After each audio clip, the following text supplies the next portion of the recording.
Ya, nanti jeda-jeda sih. Oke, silakan. Bismillahirrahmanirrahim. Ini jeda. Tuh kan belum mulai. Oh, sudah. Aduh, kayaknya. Assalamualaikum warahmatullahi wabarakatuh. Apa kabar hari ini anak-anak? Semoga selalu dalam lindungan Allah yang Maha Kuasa. Baiklah anak-anak, sebelum kita mulai pelajaran, marilah kita membaca basmalah. Bismillahirrohmanirrohim. Dan kita lanjutkan dengan membaca doa sebelum belajar. Rabbi zidni ilman warzuqni fahman amin. Artinya, ya Allah, tambahkanlah ilmu kepadaku dan berikanlah aku pemahaman yang banyak. Ya, baiklah anak-anak. Ya, kita sudah membaca doa sebelum belajar. Ya. Selanjutnya kita masuk di pelajaran saling menghormati dan menghargai orang yang berbeda agama. Anak-anak, perhatikan gambar yang Ibu paparkan di depan ya. Apa yang kalian amati pada gambar tersebut? Apa yang kalian lihat? Coba cermati. Apa yang bisa kalian petik dari gambar tersebut? Ya, anak-anak, di situ di gambar tersebut ada 2 orang. Ya, yang satu muslim dan yang kedua temannya non-muslim. Ya. Dari gambar tersebut adalah perbedaan agama ya, orang yang berbeda agama. Ya. Apa yang kita petik dari gambar tersebut? Ya, anak-anak perhatikan yang Ibu Guru jelaskan. Ya, dalam berteman kalian tidak boleh pilih-pilih teman. Ya, karena pada dasarnya perbedaan di antara kalian itu adalah perbedaan agama, suku, atau yang lain bukan penghalang untuk mewujudkan persaudaraan. Ya, walaupun berbeda suku, agama, budaya, ras, tapi kalian adalah bersaudara atau mewujudkan persaudaraan. Ya. Persaudaraan apa? Persaudaraan sesama muslim, persaudaraan sesama manusia, dan persaudaraan sesama warga bangsa. Ya, anak-anak, itu adalah tema atau gambar yang kalian lihat dari sebelumnya. Ya, tidak boleh kita pilih-pilih teman. Ya, itu. Selanjutnya anak-anak, apa yang bisa kita petik dari gambar itu adalah sikap terbaik dalam keragaman dan perbedaan adalah saling menghargai dan menghormati yang dikenal dengan toleransi. Apa yang kita bisa wujudkan di toleransi? Ibu guru bertanya, apa yang harus kita wujudkan dalam toleransi? Ada yang bisa menjawab anak-anak? Ya, di sini Ibu Guru akan menjelaskan apa yang kita bisa wujudkan dengan toleransi. Nah, yang pertama adalah memberikan kebebasan kepada orang lain. Ya, artinya kita memberikan kebebasan kepada setiap pemeluk atau penganut agama selain non-muslim. Ya, tiada hak kita untuk melarang. Ya, anak-anak tidak boleh. Tidak boleh kita melarang orang yang menganut agamanya. Itu sudah yang dia anut ya anak-anak. Ya, kita berikan kebebasan kepada mereka. Kedua, mengakui hak setiap individu. Ya, anak-anak, perhatikan setiap manusia atau yang berbeda agama, kita harus mengakui bahwa itu hak setiap masing-masing individu. Ya, kita tidak boleh memaksakan hak mereka untuk memeluk agama kita. Ya, itu hak setiap mereka atau hak setiap individu. Individu itu artinya anak-anak perorangan, ya, satu orang. Itu. Yang ketiga anak-anak, menghormati keyakinan orang lain. Iya, kita harus menghormati keyakinan orang lain. Kita tidak boleh menghari atau maksudnya mencela keyakinannya ya. Kita harus menghormatinya, menghargai keyakinan mereka. Ya, kita tidak boleh eh, mengatakan bahwa keyakinan itu tidak benar, ya, tidak boleh karena mereka punya keyakinan sendiri dengan agama yang dianutnya. Itu anak-anak. Yang keempat adalah saling mengerti, ya, sesama agama, budaya, ras, suku kita harus saling mengerti, saling memahami, saling menghargai, saling menghormati. Setiap ada pendapat, setiap saling bermusyawarah atau memutuskan suatu pendapat anak-anak, kita harus saling mengerti. Kita pahami mereka, kita mengerti mereka ya. Kita tidak boleh mengabaikannya. Itu ya anak-anak. Itu adalah salah satu atau kita mewujudkan toleransi itu ada 4. Itu tadi yang sudah Ibu Guru jelaskan ya. Itu untuk mewujudkan toleransi itu yang perlu kita kembangkan, itu yang perlu kita wujudkan anak-anak ya, itu perlu dipahami. Ya, selanjutnya lihat ke depan anak-anak, Ibu Guru akan tampilkan lagi gambar. Ya. Ya, di sini ada gambar tentang salah satu contoh toleransi, yaitu Ibu Guru ambil contoh toleransi, yaitu toleransi Nabi Muhammad SAW. Iya, di sini sangat jelas anak-anak. Apa yang kalian lihat di sini?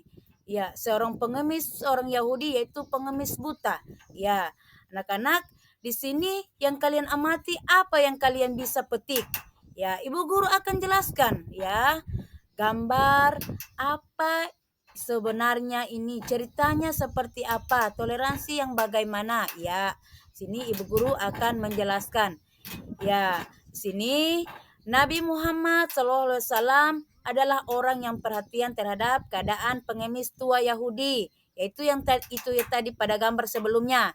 Ya, dia selalu menyuapi pengemis itu karena pengemis itu selalu memanggil-manggil Nabi Muhammad sebagai orang yang jahat dan harus dijauhi. Padahal Nabi Muhammad selalu menyuapinya. Kenapa dia selalu, Nabi Muhammad selalu dikatakan jahat sama orang yang Yahudi? Ya, suatu saat Yahudi tua itu terkejut ketika tangan yang biasa menyuapinya berbeda. Tangan itu adalah tangan Abu Bakar As-Siddiq yang selalu ingin mengikuti jejak Nabi Muhammad Shallallahu Alaihi Wasallam. Ya anak-anak, dalam segala hal saat itu pengemis Yahudi mendapatkan kabar bahwa tangan yang selama ini menyuapinya telah tiada, yaitu tangan Nabi Muhammad Shallallahu Alaihi Wasallam. Ya, dari gambar tersebut bahwa kita tidak boleh selalu berprasangka buruk kepada siapa saja ya. Kita tidak boleh berprasangka buruk pada siapa saja ya. Di sini sudah ada contohnya bahwa kita Nabi Muhammad selalu dikatakan jahat pada orang Yahudi, padahal dia yang selalu menyuapinya. Jadi anak-anak, pada gambar tersebut kita harus paham bahwa kita tidak boleh pilih-pilih teman, tidak boleh berprasangka buruk pada siapapun. Siapapun itu di mata Allah sama. Ya, yang membedakan adalah iman, takwa dan hak mereka ya, hak takwa, iman, keimanan mereka ya. Anak-anak, itu tadi penjelasan Ibu Guru tentang contoh toleransi, yaitu toleransi Nabi Muhammad. Itu salah satu contoh. Yang kedua, contoh Nabi Muhammad lagi, yaitu menjumpai rombongan yang membawa jenazah ya. Itu sahabat beliau dengan nada seperti protes. Itu salah satu contoh lagi bahwasanya walaupun kita berbeda agama, walaupun dia seorang Yahudi, tapi kita selalu memanusiakannya. Tidak ada yang sempurna di mata Allah, yang sempurna hanyalah milik Allah. Ya, jadi walaupun dia seorang Yahudi, kita tidak boleh kita tidak boleh memberikan yang bukan, tidak boleh selalu menyalahkan atau berprasangka buruk kepada orang lain sebelum kita mengenalnya. Itu ya anak-anak, dari penjelasan ibu guru ini, marilah kita apa yang kalian pahami, itu yang kalian laksanakan ya. Ya, itu berprasangka buruk pada orang lain itu adalah perbuatan sifat tercela. Ya, makanya di sini ibu guru bahas tentang sifat toleransi dalam beragama. Ya, kita tidak boleh membedakan agama, kita tidak boleh melihat suku, wajah, kulit. Di mata Allah semua sama. Ya anak-anak, ya itu menjadi pembelajaran dalam setiap apa yang kita laksanakan di sekolah, di luar lingkungan sekolah, atau di mana kalian atau di mana tempat kalian tinggal. Ya. Dari penjelasan pertama, sini ibu akan memberikan pesan moral ya dari materi yang kita bahas pada hari ini. Adalah pesan moralnya dapat kita kembangkan atau dapat kita terapkan di kehidupan bermasyarakat. Dapat kita jadikan pembelajaran bahwa toleransi dalam beragama adalah sebuah sifat terpuji ya. Itu adalah salah satu contoh toleransi yang pernah dilakukan oleh Nabi Muhammad SAW. Berarti kita harus meneladaninya dengan kita terapkan di lingkungan tempat tinggal kita. Baiklah anak-anak, pesan moral yang dari materi yang akan ibu bahas pada hari ini adalah anak-anak agar kalian bisa menerapkan di lingkungan masyarakat untuk dijadikan pembelajaran. Itu innamal ilmu bitta'alumi wa innama ilmu bitta'allumi min yataharra khaira yuqtahu wa man yattaqi syarra yuqah. Artinya, sesungguhnya ilmu diraih melalui belajar dan kelembutan sikap diraih dengan terus berupaya untuk bersikap lembut. Barang siapa berupaya menggapai kebaikan, niscaya dia akan diberi kebaikan tersebut. Dan barang siapa menjaga diri dari keburukan, niscaya dia akan dijaga dari keburukan itu. Ya, artinya di sini anak-anak, apa yang kita lakukan dengan berbuat baik, positif, itu yang akan kita petik hasilnya. Ketika kita berbuat baik kepada Allah, maka Allah memberikan kebaikan. Ketika kita melakukan keburukan kepada Allah, kepada manusia, selalu berprasangka kepada orang lain, maka Allah juga akan memberikan kita keburukan.